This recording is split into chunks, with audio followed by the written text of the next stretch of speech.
Drejtori I opozitës Sali Berisha në kuadër të kujtimit për 4 të rinj të vrarë në protestat e 2 prillit 1991 në Shkodër gjatë protestës kundër regjimit komunist, një ngjarje tragjike që ka lënë gjurmë në qytetin e Shkodrës, por jo vetëm.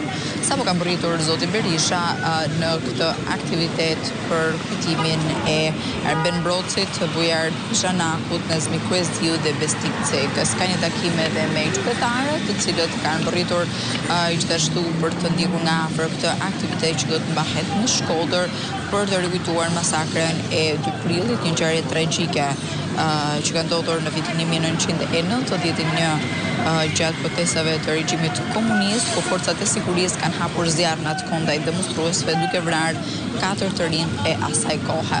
Përfaqësues Partisë Demokratike gjithashtu janë sot pranishëm në këtë takim të rinjt të Forumit Rinor të Partisë Demokratike në Shkodër, janë gjithashtu edhe qytetarë të cilët kanë shprehur interesin që të ndjekin nga afër këtë takim. Për të rikujtuar, ky masakër ndodhi në një periudhë të tensionuar politike pas zgjedhjeve të para pluraliste të 30 marsit, ku Partia e Punës ka fituar shumicën e vendeve në kuvend, duke shkaktuar pakënaqësi dhe akuza për manipulim. Në atë kohë, protestuesit e Shkodrës kërkonin ndërheqjen e qeverisë komuniste dhe situata ka degeneruar në dhunë me policinë dhe forcat speciale që ka përdorur armë zjarri duke vrarë 4 të rinj. Ftoj për të vendos kunorën kryetarin e Partisë Demokratike të Shqipërisë, profesor doktor Sali Berishën.